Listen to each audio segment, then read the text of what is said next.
प्रश्न यह है कि हमारा मन बहुत भटकता है संसार में, अब ठाकुर जी पे कैसे आए? ठाकुर जी तक लाने का मन को एक ही उपाय है कि मन को इतने भक्त चरित्र सुनाए गए, इतने वैष्णवों के भगवत चरित्र नहीं, ठाकुर जी के चरित्र बाद में सुनिएगा, ठाकुर जी के भक्तों के चरित्र पहले सुनो। उन भक्तों के चरित्र में ही रुचि बनेगी और उस रुचि से ही मन ठाकुर जी में आएगा। अब सुनो, रामदास बोढ़ाना का चरित्र सुनो। रामदास बोढ़ाना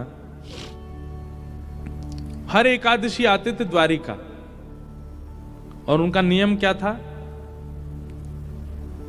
रात भर जागरण। एक तो पैदल चल करके आते थे डाकोर जी से अहमदाबाद के पास, आज भी यहां से बाय रोड जाओगे तो आपको 5 से 6 घंटे लगेंगे। उस काल में रामदास बोढ़ाना पैदल चल के आते थे, कितने दिन लगते थे उनको, और ऐसी तिथि पर आते थे कि 10वीं को यहां पहुंच जाते और गोमती सागर में स्नान करते। गोमती सागर में स्नान करने के बाद किसी द्वारिकावासी से या मंदिर की भिक्षा ग्रहण करके और कीर्तन में बैठ जाते, और कीर्तन करते करते करते एकादशी को प्रारंभ करते, और एकादशी होते ही ठाकुर जी का दर्शन करते। उनका नियम था ये। और फिर दर्शन करके फिर पैदल जाते,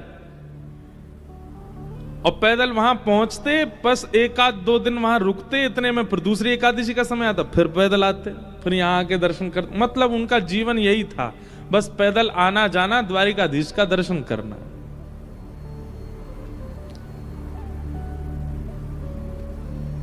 अच्छा, कई बार ऐसा होता है बंधुओं कि किसी वैष्णव भक्त के नियम को देख करके हमको लगता है यार ये इतना कठिन कैसे कर रहा है, पर नहीं। जब तत्परता और उत्साह अधिक मात्रा में किसी वस्तु की प्राप्ति का होता है तो फिर पीड़ा नहीं होती।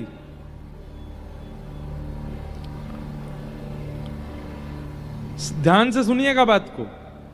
जब तत्परता, उत्साह, एक्साइटमेंट किसी वस्तु की प्राप्ति का होता है तो फिर उसमें पीड़ा नहीं होती।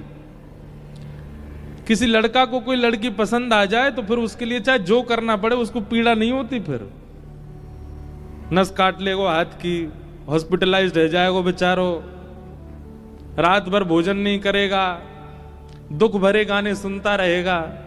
हमने भी दर्शन किए कई आशिकों के लोगों को लगता है कितनी पीड़ा में, उसको पीड़ा नहीं है, वो बहुत प्रसन्न है।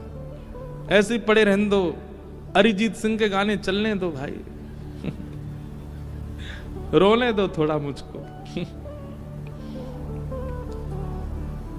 हमको लगता कितनी पीड़ा में, वो पीड़ा में नहीं है। वो अपने किसी प्रियतमा को प्राप्त करने के लिए उस मार्ग पर चल पड़ा है कि अब उसको भोजन मत दो। आप 2-2 दिन बिना भोजन के रह लेगा, भूखे ही नहीं लगी है। क्यों? प्रेम सवार हो गया चित्त पर, प्राप्त करना उसको।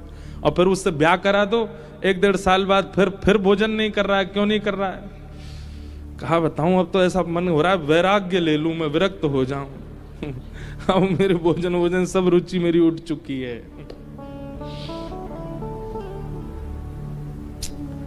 पर यही अंतर है, संसार की किसी वस्तु की प्राप्ति में भी आप तत्परता दिखाते हैं, पर उस वस्तु की प्राप्ति के बाद कहीं ना कहीं आपकी जो तत्परता पहले थी ना वो घट जाती है। पर वही भगवत मिलन की तत्परता जब होती है ना, तो मिलन के बाद भी तत्परता बनी रहती है। और मिलन के बाद भी, ठाकुर जी से मिलन के बाद भी तत्परता आपकी नहीं बनी तो इसका मतलब ठाकुर जी मिले ही नहीं। यहां तत्परता कभी समाप्त नहीं होती। संसार में और ठाकुर जी में यही अंतर है, यहां तत्परता अखंड रहती है और वहां खंड खंड खंड हो जाती है। और वस्तु की प्राप्ति में जो तत्परता, उसमें फिर कष्ट पीड़ा का अनुभव नहीं होता, फिर तो अच्छा लगता है। तो रामदास बोढ़ाना जी इतना पैदल चलते थे, 10-10, 12-12 दिन लगा करके द्वारिका आते थे। लोगों को लगता था अरे राम कितना कठिन, पर उनको वो पीड़ा का अनुभव नहीं होता था, वो तो बड़े प्रसन्न रहते थे। कई लोग मैंने देखा वो एकादशी के दिन अन्न का त्याग रखते हैं। एकादशी करने वाले भी बड़े बहुत प्रकार के होते हैं। एक होते हैं वो अन्न नहीं खाते, एक होते हैं वो अन्न भी नहीं खाते और मौन भी रहते हैं, एक होते हैं वो अन्न नहीं खाते, फलाहार करते हैं, और दिन तो 3 बार भोजन करते थे, एकादशी वाले दिन 5 बार करते हैं। उस दिन फलाहार, हम फलाहार कर रहे हैं ना, कुटू की पकौड़ी, कुटू कचौड़ी, ये वो 5 बार खाते हैं। पर कई लोग बड़ा कठिन भी करते हैं। वो कैसे करते हैं? केवल सेब या अमरूद या जो भी फल वही खाएंगे, वास्तविक फलाहार करते हैं, रसोई में बनी सामग्री नहीं पाते। कई लोग ऐसी एकादशी करते हैं। और कई लोग फल भी नहीं खाते, जल भी नहीं पीते, निर्जला एकादशी करते, पूरे दिन कुछ नहीं पाते। अब लोगों को लगता है राम राम कितनी पीड़ा, पर जो करता है ना उसको उसमें सुख मिलता है। और क्षमा कीजिए, अगर ये एकादशी जो लोग करते हैं उन लोगों को भार जैसा लगता है, कब आएगी द्वादशी, कब निकले फिरते खामे रोटी, मत किया कीजिए आप। ये कोई जबरदस्ती नहीं है, ठाकुर जी कोई कह नहीं रहे आपसे करो। जब तक ऐसी तत्परता चित्त में ना हो कि आप उसको सौभाग्य मान करके नहीं कर रहे हो, तब तक मत कीजिए व्रत। आपको सौभाग्य लगना चाहिए। रामदास बोढ़ाना को बहुत सौभाग्य लगता था कि ठाकुर जी ने मुझे इतना बल दिया कि मैं पैदल चल के द्वारिका जाता हूं। और वो द्वारिका आते, रात भर कीर्तन सुनाते द्वारिकाधीश को, और एकादशी को कपाट खुलते ही दर्शन करते, नेत्र सजल हो जाते रामदास जी के। ठाकुर जी को दूर से ही ऐसे अंक में, मानो ऐसे कर लेते जैसे मैंने अंक में भर लिया हो।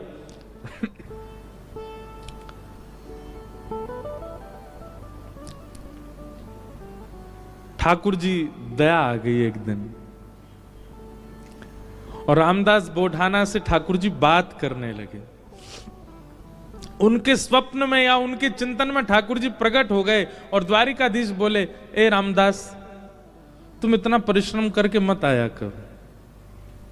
रामदास बोढ़ाना बोले, मुझे तो बहुत अच्छा लगता है, आपको क्यों पीड़ा हो रही? बोले, तुमको अच्छा लगता, पर मुझे लग रहा है कि तुमको पीड़ा होती है, और उस पीड़ा से मुझे पीड़ा होती है। भक्त भक्ति भगवंत गुरु चतुर नाम बपु एक। जब व्यक्ति भक्ति करते करते करते करते करते करते उसकी चरम स्थिति में आ जाता है ना, तो फिर उसको मिलने वाली पीड़ा ठाकुर जी को भी अनुभव होने लगती है, उसको मिलने वाला सुख ठाकुर जी को भी अनुभव होने लगता है, उसको मिलने वाला प्रसाद ठाकुर जी पा लेते हैं। संसार में केवल कहा जाता है,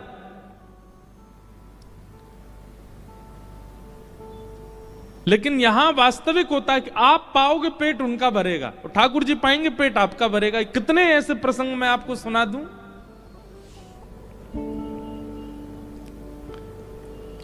हमारे राधा कुंड में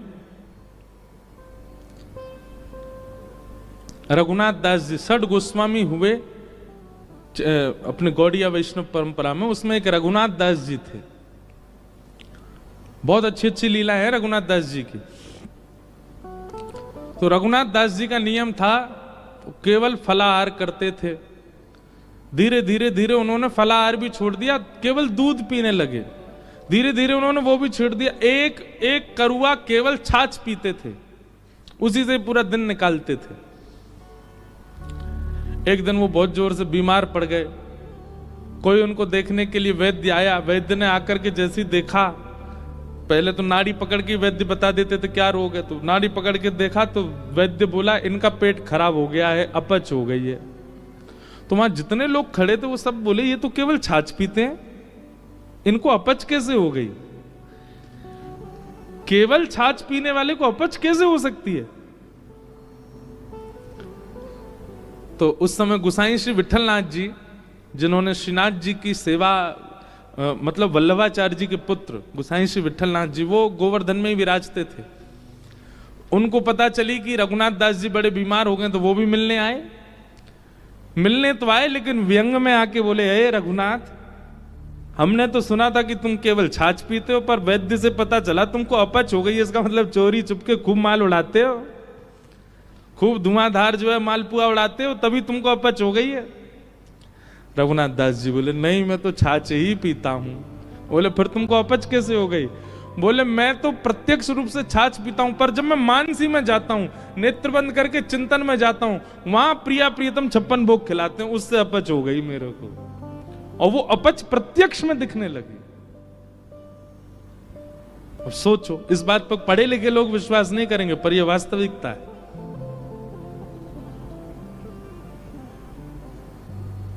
वो प्रत्यक्ष में नहीं पा रहे हैं, पर अप्रत्यक्ष अनुभूति, वो नेत्र बंद करके जब अपने मानसी भाव में जाते हैं, वहां ठाकुर जी उनको बढ़िया लड्डू पवाते हैं, पूड़ी पवाते हैं, रबड़ी पवाते हैं, उससे अपच प्रत्यक्ष शरीर को हो गई।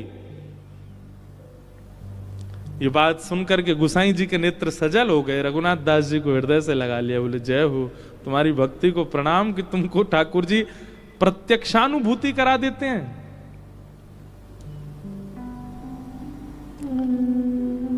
रामदास बोढ़ाना ठाकुर जी से बोले, भगवान मुझे पीड़ा नहीं है, मुझे बहुत सुख मिलता है। भगवान बोले, तुमको पीड़ा नहीं, पर तुम्हारी पीड़ा हमको लगती है, इसलिए तुम मत आया करो। रामदास बोढ़ाना बोले इससे बढ़िया तो मेरे प्राण चले जाएं, मैं आपको देखे बगैर नहीं रह सकता। अगली एकादशी पर आप मेरे सामने नहीं होंगे तो मेरे तो प्राण ही चले जाएंगे। भगवान बोले, काम करें? बोले क्या? हम तुम्हारे साथ चलें, तुम्हारे गांव, वहीं रह ले, तुम्हारे पास ही।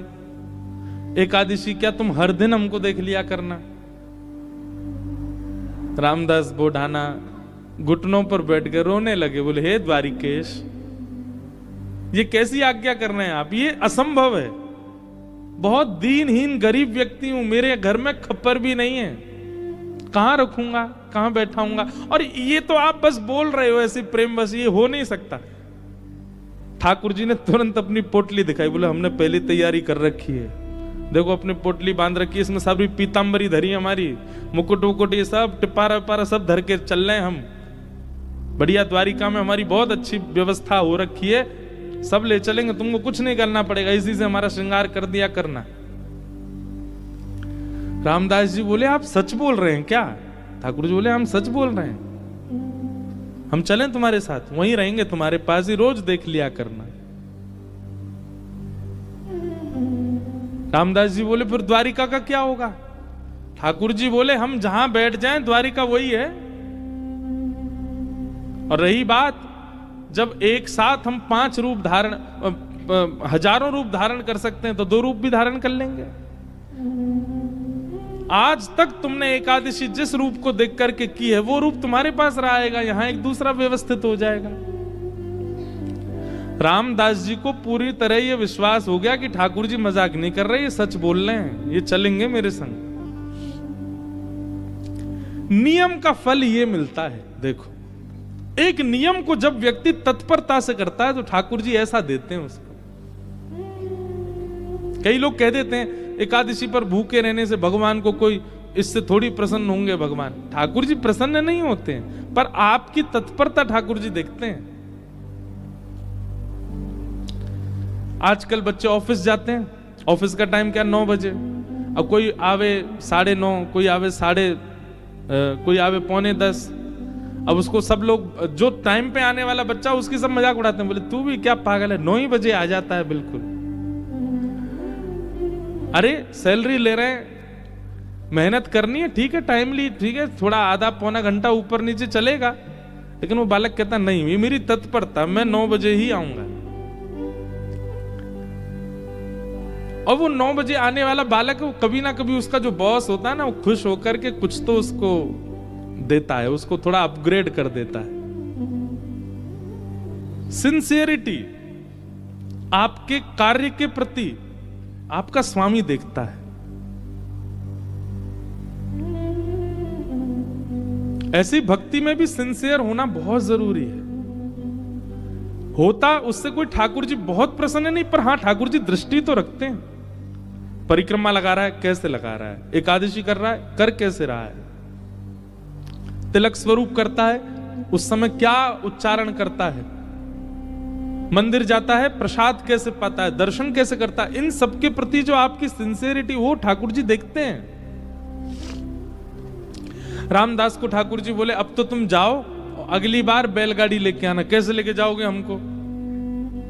बैलगाड़ी में तुम्हारी में चलेंगे। रामदास जी चले गए, बैलगाड़ी ढूंढी, कहीं बैलगाड़ी नहीं मिली, बूढ़े बूढ़े बैल मिले, छोटी सी टूटी फूटी सी बैलगाड़ी मिली। रामदास जी बैलगाड़ी लेके द्वारिका आ गए। द्वारिका आए, आज सब लोग बोले क्यों रे भाई रामदास, अब तो तुम बैलगाड़ी में आने लग गए। रामदास जी बोले अब वयोवृद्ध हो गए ना, तो अब चला हो नहीं पाता, तो बैलगाड़ी से आए। बोले बहुत अच्छा। रामदास जी आए, प्रसाद आदि गोमती सागर में स्नान किया, प्रसाद पाके रात में कीर्तन करने लगे। सब चले गए, रामदास जी कीर्तन कर रहे थे। अचानक से एक कपाट खुला ठाकुर जी का। अभी तक तो ठाकुर जी चिंतन में बात कर रहे थे रामदास से, पर रामदास जी ने नेत्र खोल करके देखा तो स्वयं द्वारिकाधीश अपनी एक भुजा में तो पोटली उठा रखी है और एक भुजा से किवाड़ खोल रहे हैं और दो भुजाओं से बढ़िया शंख चक्र आदि सब समेट रखे हैं। ठाकुर जी ने मुकुट उकुट सब भर रखे हैं। और रामदास से बोले कहाँ है तेरी बैलगाड़ी, जल्दी बता चलें।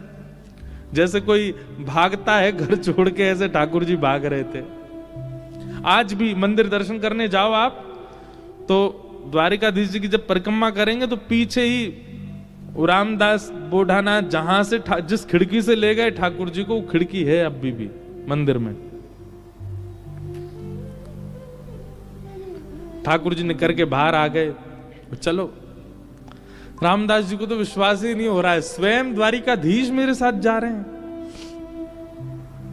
चतुर्भुज हैं, बढ़िया चल रहे हैं, पीतांबरी पहन की, चंदन की सुगंधी आ रही है, केसर जैसा पूरा माहौल आच्छादित हो गया उससे। ठाकुर जी जैसे ही गए, रामदास जी बोले भगवान टूटी फूटी बैलगाड़ी है, बैठ जाओ। ठाकुर जी ने जैसी बैलगाड़ी देखी, ए रामदास त्रिलोकी का भार लेकर के मैं इन पे बैठा, तेरे बैल तो दब जाएंगे नीचे। भगवान अब क्या करें, यही व्यवस्था मिली थी। इतना सीधा इतना भोला रामदास। ठाकुर जी बोले काम कर, तू बैठ, हम चलाते हैं बैलगाड़ी। रामदास जी बोले ऐसा मत करो नाथ, मैं ही चला दूंगा। नहीं नहीं, ये तो हमारे अभ्यास की वस्तु है।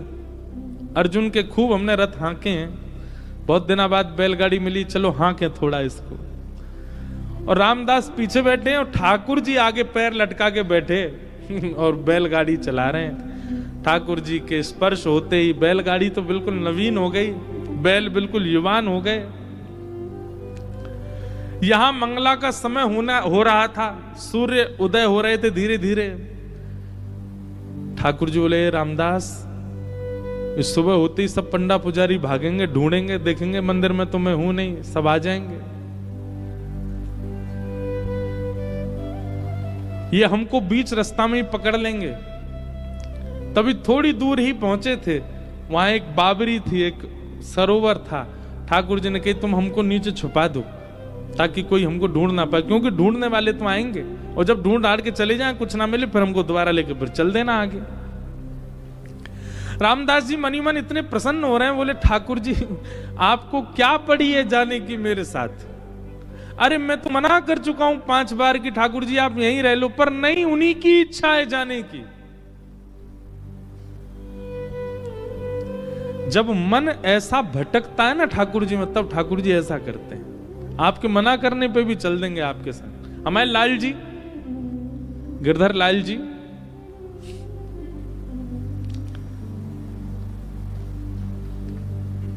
ये ऐसे ही आए हमारे पास।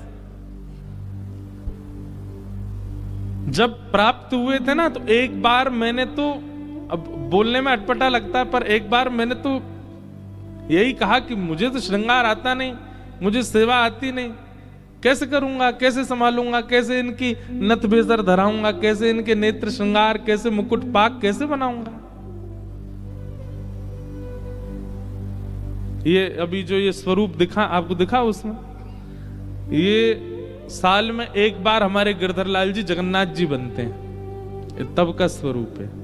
रथ यात्रा वाले समय पर ठाकुर जी को जगन्नाथ, और जो वैसे रूप है वो वाला भी दिखाओ जो सामान्य है। सामान्य सबने देखे ही हैं, श्रीनाथ जी के रूप में हमारे लाल जी हैं, और नेक्स्ट से हैं छोटे से, पर ये आए स्वयं, और ये स्वयं ही आते हैं। आप नहीं लेते हैं।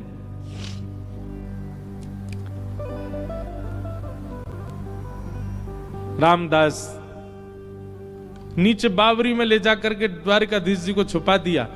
पीछे से सब पुजारी दौड़े दौड़े आए, देखा तो रामदास जी धीमे धीमे अपनी बैलगाड़ी चला रहे हैं। सबने रोक लिया, बोले रुको, तुम ही थे रात भर मंदिर में, ठाकुर जी कहां गए हमारे? रामदास जी बोले मुझे तो नहीं पता, दिखाओ। सब देखा, बैलगाड़ी में कुछ नहीं। तभी एक बैलगाड़ी के छोड़ पर ठाकुर जी की पीतांबरी का एक भाग चिरा हुआ फटके इरज गया। अच्छा, ये सब लीला भी ठाकुर जी जानबूझ के ही करते हैं, क्योंकि कहीं ना कहीं कुछ ना कुछ ठाकुर जी को दूसरों को संकेत कराना है। ठाकुर जी की पीतांबरी का वो अंग वस्त्र जैसे ही मिला, सब लोगों ने रामदास जी को पकड़ लिया, बोले ठाकुर जी तेरे संग ही हैं, तभी तो ये चीरा फटा हुआ है यहां पर, कहां है जल्दी बता। उन्होंने मना किया तो सबने उनको मारना शुरू कर दिया। इतना मारा, इतना मारा, इतना पीटा, बेचारे अधमरे से हो गए। बस श्वास चल रही है, बाकी तो नेत्र बंद हो गए, सुध बुध चली गई, गिर गए धरती पर। पुजारियों ने देखा, बोले ये तो अधमरा हो गया, ठाकुर जी कहां हैं, ढूंढो। पास ही सरोवर था, उस बावरी में जाकर के जैसे ही देखा तो बावरी का जो जल था वो रक्त मंडित हो गया, पूरा जल रक्त से भर गया। देख करके सब लोग घबरा गए, सारे ब्राह्मण बोले ये जल इसका कैसे हो गया, ये जल आ कहां से, ये रक्त आ कहां से रहा है। दौड़ करके जाके देखा तो एक जगह ठाकुर जी विराजमान थे, और जहां जहां रामदास जी को डंडे मारे गए वहां वहां श्री द्वारिकाधीश जी के श्री अंग पर भी डंडे के निशान, और हर स्थान से रक्त निकल रहा था।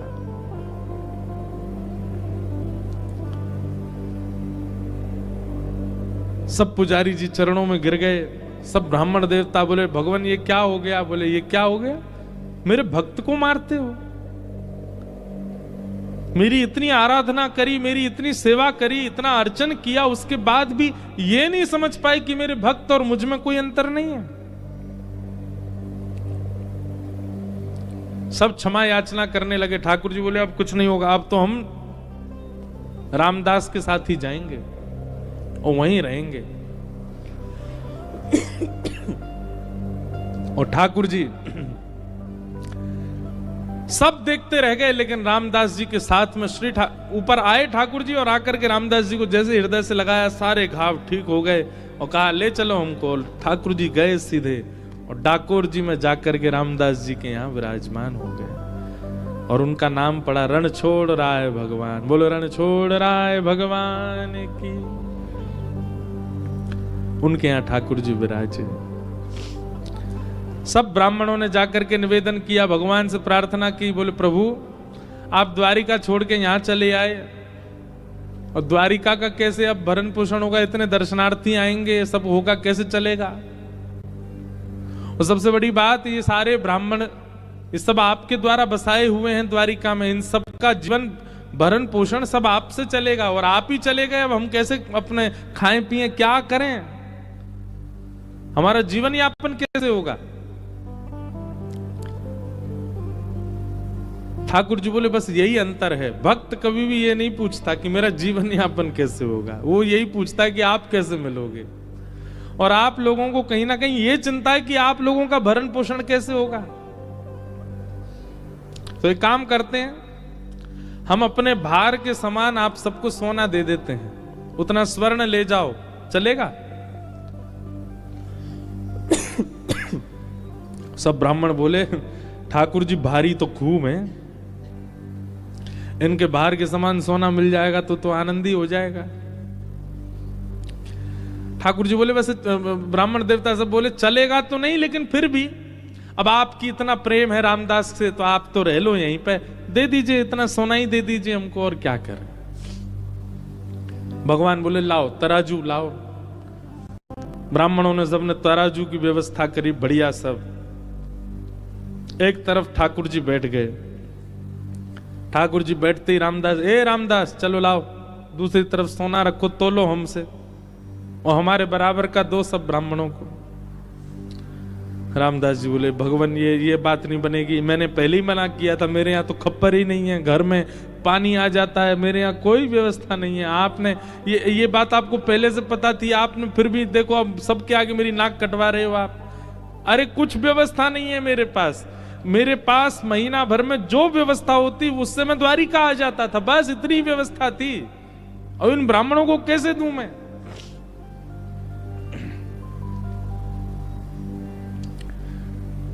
ठाकुर जी बोले तुम्हारी गृहिणी के कान में एक बाली है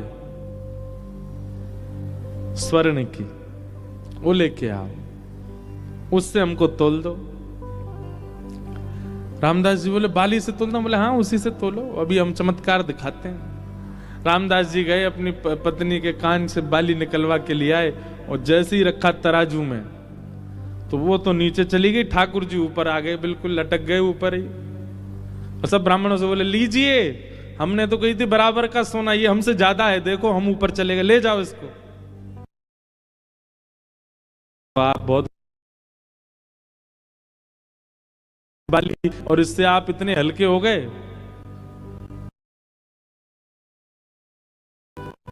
ऐसा मत करो भगवान। सबने हार मान ली ठाकुर जी के। करो गोमती सागर में स्नान करो, गंगा में स्नान करो, आप दुनिया भर की वस्तु मांगते हो, पर हर बार हमारी कही एक बात कहिएगा, पहली डुबकी लगाते यही मांगो, हमें सरल बना दीजिए। हे गंगा मैया, हे गोमती मैया, हे समुद्र नारायण, हे कुंभराज प्रयाग, हमें सरल बना दो, हम सरल चित्त हो जाएं। क्योंकि ठाकुर जी को सबसे पहला लक्षण तो सरल चित्त ही चाहिए, वो होना बहुत आवश्यक है। तो मन का भटकाव सब जगह से ठाकुर जी में केवल और केवल भक्त चरित्र से हो सकता है, उसी से ही संभव होगा। तो ऐसा एक जिज्ञासा थी, उसी में ही हमने रामदास जी की लीला सुना दी। और एक बार अभी ठाकुर जी हम 2 ही बार गए हैं दर्शन करने, कभी योजना बनेगी तो एक बार ठाकुर जी में भी कथा सुनाएंगे श्री ठाकुर जी को। बड़े सुंदर श्री ठाकुर जी वहां विराज रहे हैं। आइए क्रम में प्रवेश करते हैं। भागवत जी का पहला श्लोक। जन्माद्यस्य यतोऽन्वयादितरतश्चार्थे स्वविज्ञस्वराट्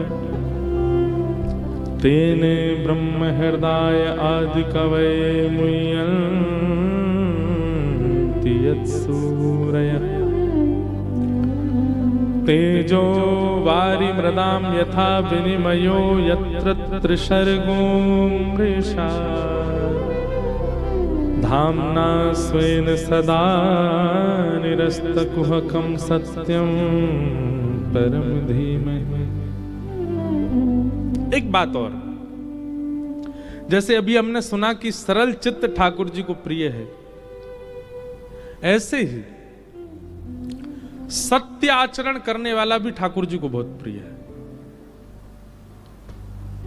एक सत्य के प्रति आचरण की भावना चित्त में लाओ। जैसे आजकल बच्चे चैलेंज देते हैं अपने आप को, 30 डेज चैलेंज, 60 डेज चैलेंज, ऐसे चैलेंज करते हैं, बोले उतने दिन हम ये काम बेनागा होके करेंगे, उसको सोशल मीडिया पे डालते हैं। फिर आप 30 डेज चैलेंज लो, 30 दिन का एक चैलेंज ले लो, क्या झूठ नहीं बोलेंगे। एक चीज समझ लीजिएगा, जैसे ही आप ये चैलेंज लोगे ना, सबसे पहले ठाकुर जी कमर कसेंगे, रुक जा बेटा मैं आऊं, रुको। ऐसे ऐसे कारनामे ठाकुर जी आपके सामने प्रकट कर देंगे कि आपको झूठ बोलना ही पड़ेगा। पर अगर चाहे आपका पूरा घर ही क्यों ना डूब रहा हो, आपने ये संकल्प ले लिया कि नहीं सत्य ही बोलना है, और आप बोलने लगे, उसी सत्य से ही आपको ठाकुर जी मिल जाएंगे। बहुत सरल है, 30 दिन में ठाकुर जी मिल जाएंगे। करो ये काम, हम सत्य बोलेंगे बस। लेकिन हम कलयुगी जीव में बहुत चतुर हैं हम लोग। हमारी चतुराई पता कैसी है? जिस दिन हमको लग रहा होगा कि आज सत्य बोलने से हमारा घर लुट जाएगा, हम उस दिन कह देंगे आज तो हमारा मौन है, हम बोलेंगे ही नहीं, चुप हैं। और बहुत बड़े बड़े लोग हैं, वो कहते यूं कहते हैं ठीक है 30 दिन का चैलेंज हम स्वीकार करते हैं, 30 दिन तक मौन ही रहेंगे, बोलेंगे ही नहीं, चुप। मैं तो किया भी एक अनुष्ठान मौन का, तभी से हमारा नियम है कथा के आने से पहले और कथा के जाने के बाद मौन रहते थोड़ी देर। हम लोग तो बड़े चतुर हैं, कई लोग तो चैलेंज एक्सेप्ट कर भी लेंगे, ठीक है महाराज जी 30 दिन का हमने किया, असत्य नहीं बोलना है ना, ले लो मौन ही रहेंगे, झूठ क्या बोलना है, चुप रहेंगे बिल्कुल। पर आप ये 30 दिन के लिए धारण करके देखो कि हमें सत्य ही बोलना है। बहुत चैलेंजेस आएंगे, हर दिन एक नया एक ऐसी बात आएगी कि आपको झूठ बोलना ही पड़े, पर आप मत बोलना। 30 दिन अगर आपने इस नियम का पालन कर लिया, हो सकता है बहुत कुछ बदल जाए जीवन का, पर ठाकुर जी मिल जाएंगे 30वें दिन। केवल सत्य में इतनी ताकत है, सत्यम परम धीमहि, साक्षात सत्य स्वरूप है ठाकुर जी। श्रीमद् भागवत के प्रारंभ में, मध्य में और अंत में भगवान का नाम नहीं लिया गया।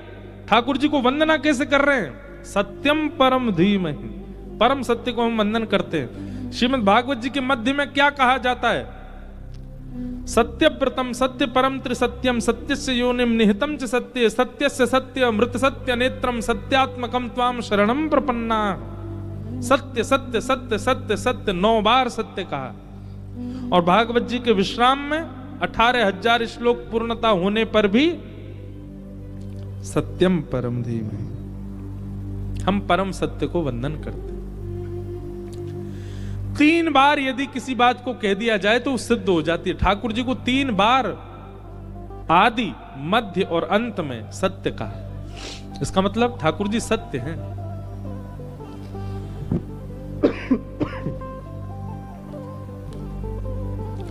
कोई सत्याचरण का नियम बना ले, मिल जाएंगे ठाकुर जी उसको।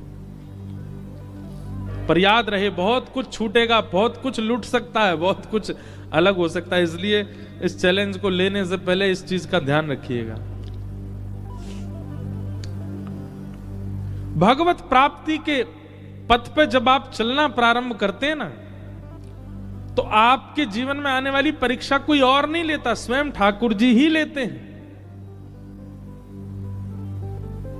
ठाकुर जी ही लेते हैं। जिसने उंगली पकड़ के चलना सिखाया वही मां एक दिन उंगली छोड़ती है। बालक उस समय घबरा जाता है, इन्होंने मुझे क्यों छोड़ दिया, मैं गिर जाऊंगा, पर नहीं, वो मां इसीलिए छोड़ती है, परीक्षा लेती है, अब ये चल पा रहा है कि नहीं, अब ये चल पाएगा कि नहीं। गिरता है, पड़ता है, उठता है, रोता है, लेकिन फिर भी मां उसको एकांत छोड़ती है ताकि चलना सीखे। ठीक वैसे ही भक्ति पथ पर जब आप चलते हैं और किसी नियम संकल्प के साथ जब आप चलते हैं, है वो भक्ति का पथ, तो वहां आने वाली परीक्षा भी ठाकुर जी ही लेते हैं,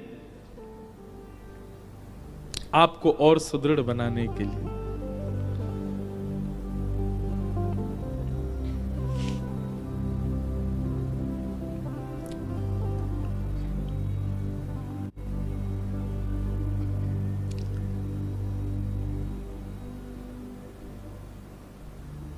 हमारे ब्रज में एक भाव गाते हैं,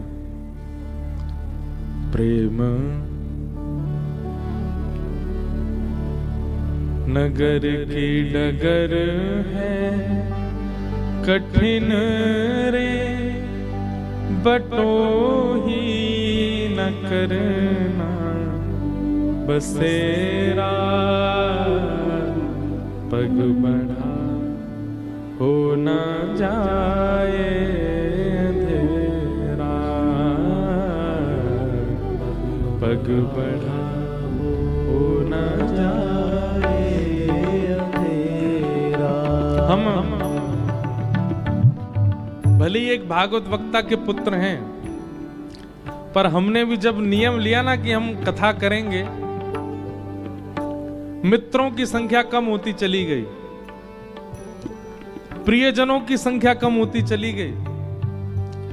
कहां तक कहें, किसी को बुरा लगेगा इसलिए स्पष्ट तो नहीं बोलेंगे, पर परिवार में भी कई बच्चे, कोई चार्टर्ड अकाउंटेंट है, कोई डॉक्टर की तैयारी कर रहा है, कोई कुछ कर रहा है, वो लोग भी ऐसे देखते थे ये तो क्या कथा करेगा। आज वो सब आते हैं हमारी कथा में, वो सब बैठ करके कथा सुनते हैं। उस समय एक पीड़ा नहीं थी, बस ये था एक बच्चे को एक रहता है ना, मेरे भी मित्र हों, सब मेरे साथ भी रहें, सब मेरे को भी प्रेज करें। हमारे परिवार के कई बड़े लोग, दूर के रिश्तेदार, वो भी कभी व्यंग में कह देते थे, अरे बेटा पढ़ लिख लेते, यूनिवर्सिटी जाते, कॉलेज जाते, क्या किस चीज में लग गए। हम ये लगता मैंने ये पढ़ाई नहीं है क्या? 6-6, 7-7 घंटे गुरुदेव पढ़ाते हैं, एक श्लोक शुद्ध नहीं बोल सकते आप, उन श्लोकों को बोलना सिखाते हैं, ये अध्ययन नहीं है। आज यूनिवर्सिटी कॉलेज के बच्चे कथाओं में आते हैं और जो समाधान उनको वहां नहीं मिल पाया वो कथा से लेकर के जाते हैं और अपना जीवन संभालते हैं। प्रारंभिक भक्ति के पथ में संकट तो आता है, सबको देखना पड़ता है, बस उस समय घबराओ नहीं। हमने सिखा रखी, स्कूल जाते थे, चोटी रखते, बच्चे खींचते थे, तो मैं अपने पिताजी से एक दिन रोते रोते बोला इसको कटवाओ, सब बच्चे खींचते हैं। हमारे पिताजी ने नहीं काटने दी, बल्कि अगले दिन से तिलक लगा के भेजने लगे, ले श्री लगा के जाओ। बच्चे छेड़ते, बिंदी लगा के आता है, बिंदी लगा के आता है, ऐसा बोलते थे। मुझे याद है बहुत पीड़ा होती थी, लेकिन उसको छोड़ा नहीं, करते रहे करते रहे करते रहे करते रहे। कोई अभिमानवश नहीं बोल रहा हूं, आपका आपके बच्चों का विश्वास बढ़े इसलिए बोल रहा हूं। अपने स्कूल में चीफ गेस्ट बन के जाते हैं अब हम अपने स्कूल के कार्यक्रमों में। मैंने कहा ये वही स्कूल है जहां बच्चे चोटी भी खींचे, जहां पे, जबकि हमारे स्कूल ने हमको बहुत कुछ दिया, पर सब ये भाव तो सब बच्चे कुछ ना कुछ अनुभव करते हैं। आज वही परिवार के लोग कथा में बैठते हैं तो नेत्रों से आंसू झरने लगते हैं, हमारो लाला ऐसी कथा करे, हमारो लाला ठाकुर जी के समीप ले जा रहा है। मैंने कहा आप तो कह रहे थे कि यूनिवर्सिटी जाओ, इस सब में क्या रखा, पंडिताई क्या करोगे? तो ये चीज तो अनुभव की है कि भक्ति के पथ में प्रारंभिक समय में बहुत कठिनाइयां देखनी पड़ी। हमने शायद इतनी नहीं देखी होंगी, पर फिर भी बहुत देखी। लेकिन पग बढ़ा हो न जाए अंधेरा, पग बढ़ा हो न जाए अंधेरा, हो प्रेम नगर की डगर है कठिन रे, बटो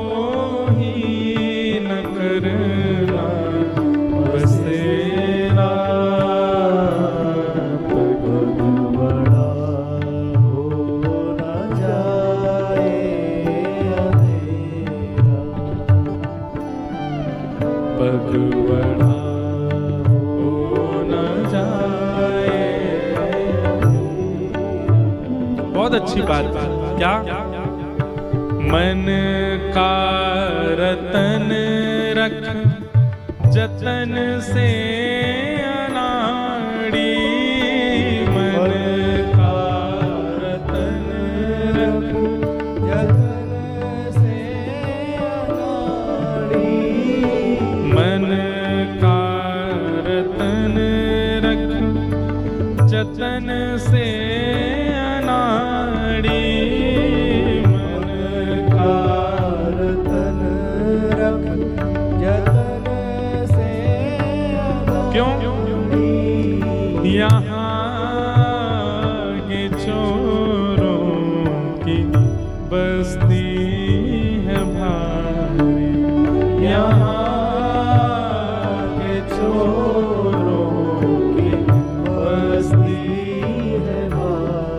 मन के चोर हैं सब। पूरी दुनिया केवल किस लिए? आपके मन को चुराने के लिए बैठी है। कभी कोई गायक चुरा लेता है, कभी कोई एक्टर चुरा लेता है, कभी कोई पिक्चर चुरा लेती है, कभी कोई व्यक्ति चुरा लेता है, कभी कोई स्त्री चुरा लेती है, कभी कोई पुरुष, कभी कोई खाने की वस्तु, कभी कोई शहर, कभी कोई देश, सब चुरा रहे हैं आपके मन को।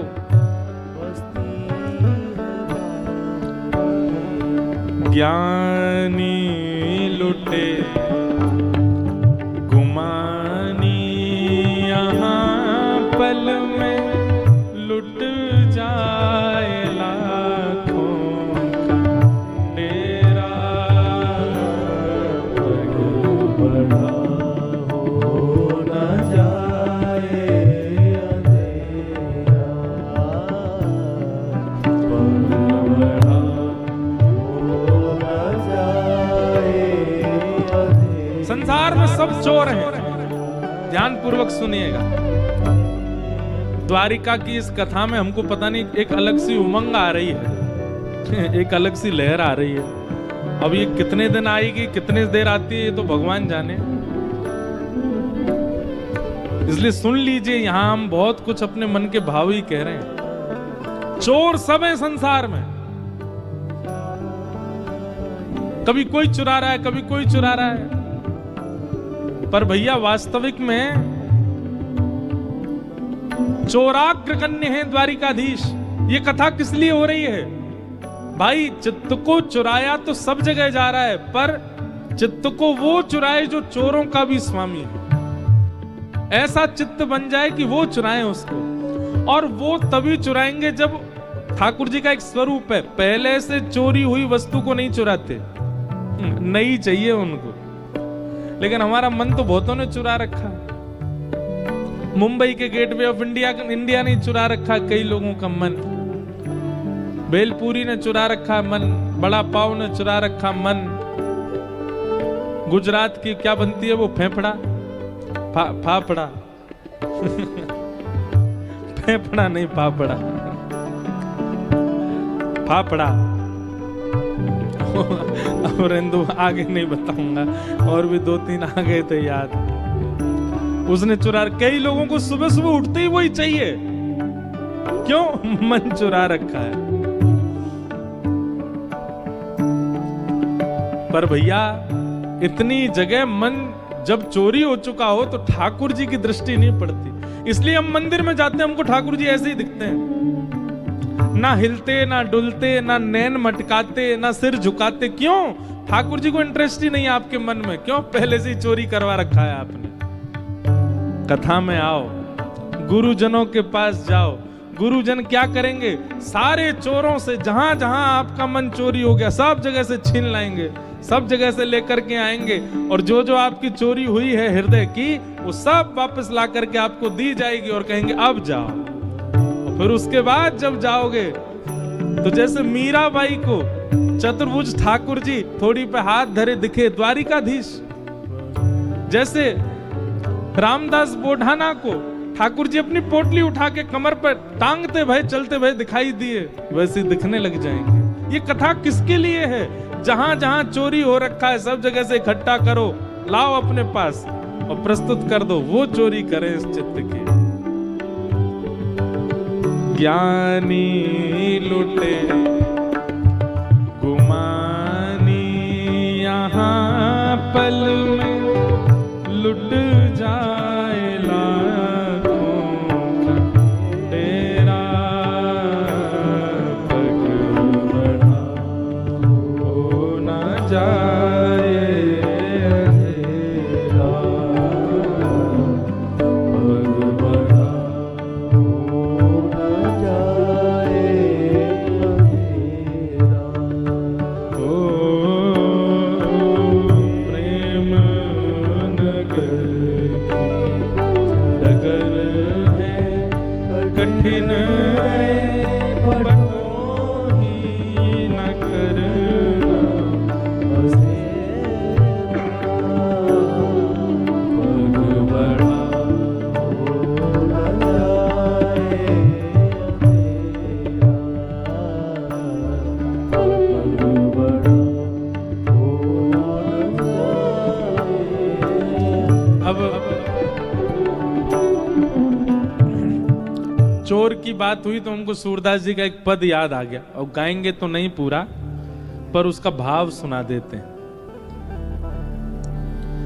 देखें तो सब चोर जगत में, देखें तो सब चोर। गाओ ऐसे ही दोहरा दो। देखो तो सब चोर जगत में, देखो तो सब चोर। कैसे? राज के चोर हैं राजा रानी, राज के चोर हैं राजा रानी। और कान पकड़ के क्षमा मांगते हैं अगर किसी के भाव का नाम यहाँ आ जाए तो, पर ये सूरदास जी की वाणी है। ये सूरदास जी ने पद पता कब लिखा? जब सब ठाकुर जी को चोर बोलने लगे। सूरदास जी बोले अच्छा, हमारे ठाकुर जी के पीछे हाथ धो के पड़ गए हो, वो चोर हैं, वो चोर अग्रगण्य है, ऐसे कौन चोर नहीं है ये बताओ। देखो तो सब चोर जगत में, देखो तो सब चोर। राज के चोर हैं राजा रानी, राज के चोर हैं राजा रानी। और शहर चोर व्यापारी, शहर चोर व्यापारी। पांच चोर सबके ही माही, पांच चोर सबके ही माही। कौन पुरुष कौन नारी, कौन पुरुष कौन नारी। राज्य के चोर कौन है? राजा। बुरा नहीं मानिएगा, हम पहले ही कह रहे हैं, नेता लोग तो पूरे राज्य की चोर। ऐसा तो हो नहीं सकता। आपने इलेक्ट करके जिसको बना दिया हो स्वामी, और उसने पूरे अपने 5 वर्ष के कार्यकाल में 1 रुपया भी अपने लिए नहीं प्रयोग किया ना, चोर तो है। और शहर चोर व्यापारी। शहर का चोर कौन है? बोले व्यापारी। अब किसी की मिठाई की दुकान है तो केवल रसगुल्ला गुलाब जामुन पेड़ा से नहीं चलाएगा वो दुकान, वो हर हफ्ता एक नई नई नई वो बनाएगा, क्या बोलते हैं उसको, मिठाई। क्यों? ताकि देखने वाले खरीदने वाले का मन उस पे आ जाए। मन का चोरी कर रहा है ना वो, उसको वो खाने जाए। अब दुनिया भर की हम तो जगह जगह जाते हैं। कुछ दिन पहले बनारस में थे तो बनारस में एक वो बढ़िया सुंदर, देखो मिष्ठान की कोई यहां निंदा नहीं कर रहे हैं, पर एक बात बता रहे हैं। वो था, क्या बोलते हैं उसको, मलइयो। बनारस में मिलता मलइयो, बहुत बढ़िया। क्या होता पता है? वो दूध का झाग, झाग खाते हैं लोग सैकड़ों रुपया खर्च करके। उसको किसी व्यापारी नहीं तो बनाया। क्यों बनाया? ताकि हमारा मन उस पर जाए। अब लोग उस झाग को खाने जाते हैं, लेकिन लगता है बढ़िया सबको। तो शहर चोर व्यापारी। किसी की कपड़े की दुकान है, एक जैसे ही कपड़ा उस पर मिलते हो, उससे कौन खरीदेगा? लेकिन हर बार एक नए तरीके से लेके आता है। बटन यहाँ की जगह यहाँ लगा दी, ओहो नई डिजाइन है, खरीद लो इसको। यहाँ बटन है इसके। हमारे द्वारिकापुरी के जो गोस्वामी हैं, जो यहाँ के सब पुजारी, उनकी बगलबंदी देखी आपने? हमारी बगलबंदी देखो, इसमें एक बंदी यहाँ है, एक यहाँ है बांधने का, एक भीतर है, दोनों तरफ। यहाँ के जो है वो केवल यही होती है, वो खुली है। एक बार खोल दो तो सीधा हवा पास होती रहती, भीतर गर्मी सहन नहीं है, अलग प्रकार की है। और सबकी दुनिया की जेब यहाँ होती है, उनकी यही होती है बीच में, यहीं पे सबरे रुपया, यहीं पे सारे जो है पौन वौन सब यहीं धरे रहते हैं।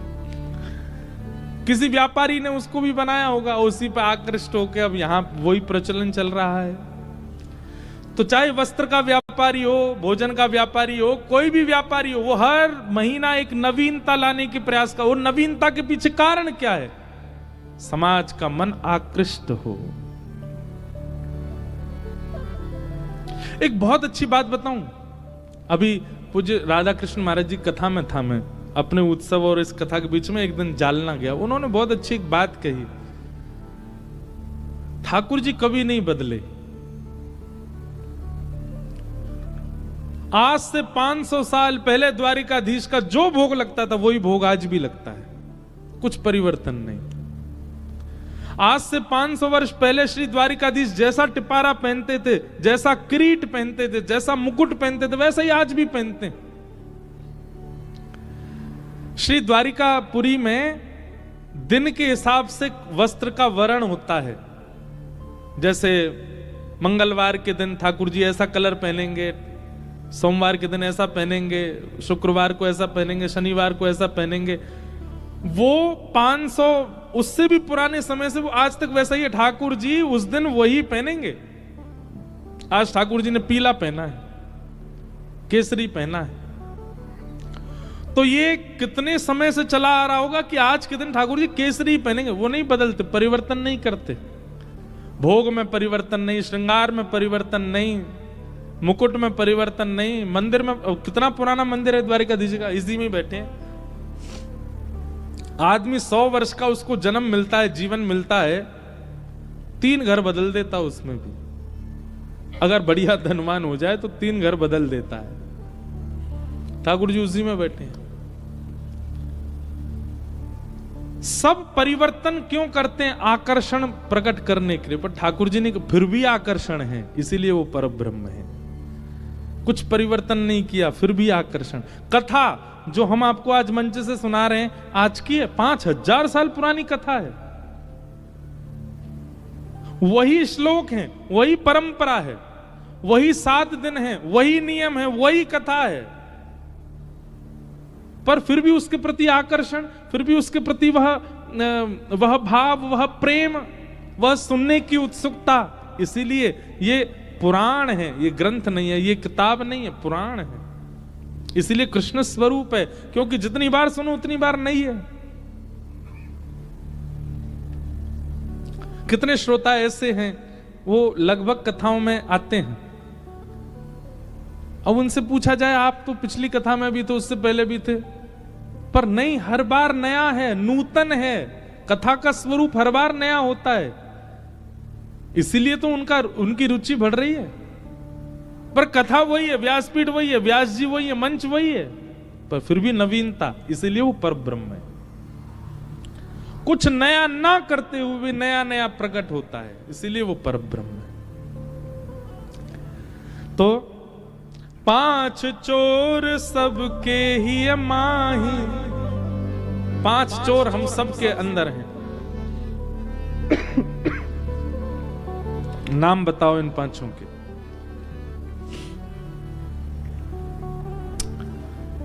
हाँ, वाह वाह, ताली बजाओ इनके लिए। मुझे पहले लगा कि कोई 5 इंद्रियों के नाम बोलेगा, नहीं, 5 इंद्रियां नहीं, 5 रस तत्व, तन मात्रा, शब्द, स्पर्श, रूप, रस और गंध, ये 5 चोर सबके अंदर है। अरे कहां तक कहें, जिनके नेत्र नहीं है ना, उनके अंदर भी देखने की लालसा है। अगर आप इंद्रिय का नाम लेते तो कई लोगों के पास श्रवण इंद्रिय नहीं होती, पर उनकी सुनने की इच्छा तो होती है ना। कई लोगों के पास नेत्र नहीं होते, पर देखने की इच्छा होती। कई लोगों की नाक परमहंस होती है। परमहंस नाक वालों को जानते हो आप? उनको ना तो दुर्गंध पता चलती, ना सुगंध पता चलती। जब सब नाक बंद करते तो वो भी कर लेते, हाँ हमें भी आ रही है। एक पंडित जी हमारे साथ भी ऐसे ही हैं, यहां नहीं आए हैं, वो परमहंस हैं, उनको कभी दुर्गंध का अनुभव नहीं होता। कभी कभी बहुत जोर की दुर्गंध होती है तो वो कहते हैं महाराज जी आज तो सच में दुर्गंध बहुत तेज है। मैंने कहा क्यों? क्योंकि सामान्य दुर्गंध तो मुझे पता नहीं चलती, मुझे पता लग रही है, इसका मतलब दुर्गंध बहुत ज्यादा है। परमहंस होते। तो 5 चोर हमारे अंदर के कौन है? 5 तन मात्रा, शब्द, स्पर्श, रूप, रस और गंध। 5 चोर सबके ही माही। हम सब पूरी दुनिया में अगर कहीं भी कोई गलत काम कर रहे हैं तो इन 5 की वजह से ही कर रहे होंगे। या तो कोई रूप के लिए कर रहा है, या कोई रस के लिए कर रहा है, या कोई स्पर्श के लिए कर रहा है, कोई गंध के लिए कर रहा है। कौन पुरुष कौन नारी, कोई पुरुष नारी में भेद नहीं रहता है, पांचों सबके भीतर है। और ये तो रही संसार की बात। सूरदास जी अगली पंक्ति में क्या कहते हैं? ब्रह्मा चोर आए वृंदावन, बालक बच्छ चुराए। ब्रह्मा जी ने क्या किया? वृंदावन आकर के ठाकुर जी के ग्वाल बालों का हरण कर लिया। लो हैं तो ब्रह्मा, और क्या कर रहे हैं? चोरी। बालक बच्चों की चोरी कर ली, कथा सबने सुनी है। ठाकुर जी के ही ग्वाल बाल चुरा लिए ब्रह्मा जी ने। इंद्र चोर पृथु का है चोर्यो, बहु पाखंड बनाए। पृथु महाराज ने, भागवत जी में कथा आती है, अश्वमेध यज्ञ किए और उनके 100वां यज्ञ जैसे ही होने वाला होता, इंद्र उनका अश्व चोरी करके भाग जाता। वैसे तो है इंद्र, चोरी करने में लज्जा नहीं हुई। अब देखो अगली पंक्ति कैसी कह रहे हैं? शंकर चोर, शिव जी भी चोर है। भैया ने गूंज मत करे, शंकर जी चोर हैं। जिसका कार्य है वही संभालें कृपा करके। क्या बता रहा तुम? हाँ, शंकर जी चोर हैं। क्यों चोर हैं? शंकर चोर हरत बहु अवगुण, सामने आने वाले के अवगुण चुरा लेते हैं। उसके अंदर जितने अवगुण हैं सबको निकाल देते हैं। शिव जी के सन्मुख जाती उसके अवगुण नष्ट हो जाते हैं। शंकर जी भी चोर हैं। क्या बोले? हरत बहु अवगुण, सबके अवगुण चुराते हैं। शिव शिव जोई पुकारे। आप लोग द्वारिका आए हैं, नागेश्वर जरूर जाइएगा, और समय मिले तो सोमनाथ जाइएगा। लेकिन ऐसा समय मत निकाल के जाना कथा छूटे। कथा छूटी तो महादेव दंड देंगे, इसलिए कथा छोड़ के मत जाना। ऐसे समय पे जाना कि लौट के समय से पहले आ जाओ। शंकर चोर हरत बहु अवगुण, शिव शिव जोई पुकारे। आहा, और फिर क्या कह रहे हैं? संत चोर हरि हृदय चुराए। ये सब कौन है? ये सब भी चोर बैठे हैं। तुकाराम जी, तुलसीदास जी, सूरदास जी, आगे ज्ञानेश्वर माउली, वहां पर नरसिंह मेहता जी, सब भी चोर हैं। बोले ये तो बहुत बड़े चोर है। क्यों? बोले इनने तो हरि का ही हृदय चुरा लिया। संत चोर हरि हृदय चुराए, जो त्रिभुवन विस्तारे। पूरे त्रिभुवन के विस्तार करने वाले भगवान का चित्त चुरा लिया इन्होंने। तुकाराम जी, आपके कीर्तन में मुझे भाव कहते मेरे रोंगटे खड़े होते हैं। तुकाराम जी कीर्तन कर रहे थे, जय जय राम कृष्ण हरि, जय जय राम कृष्ण हरि, जय जय राम कृष्ण हरि, जय जय राम कृष्ण हरि, जय जय राम कृष्ण हरि, जय जय राम कृष्ण हरि, जय जय राम कृष्ण हरि, जय जय राम कृष्ण हरि, जय जय राम कृष्ण हरि, जय जय राम कृष्ण हरि, जय जय राम कृष्ण हरि, जय जय राम कृष्ण हरि, जय जय पांडुरंग हरि, जय पांडुरंग हरि, जय जय पांडुरंग हरि, जय जय पांडुरंग हरि, जय पुरंदराचा हरि, जय जय पुरंदराचा हरि, जय पुरंदराचा हरि, जय जय राम कृष्ण हरि, जय जय राम कृष्ण हरि, जय जय राम कृष्ण हरि, जय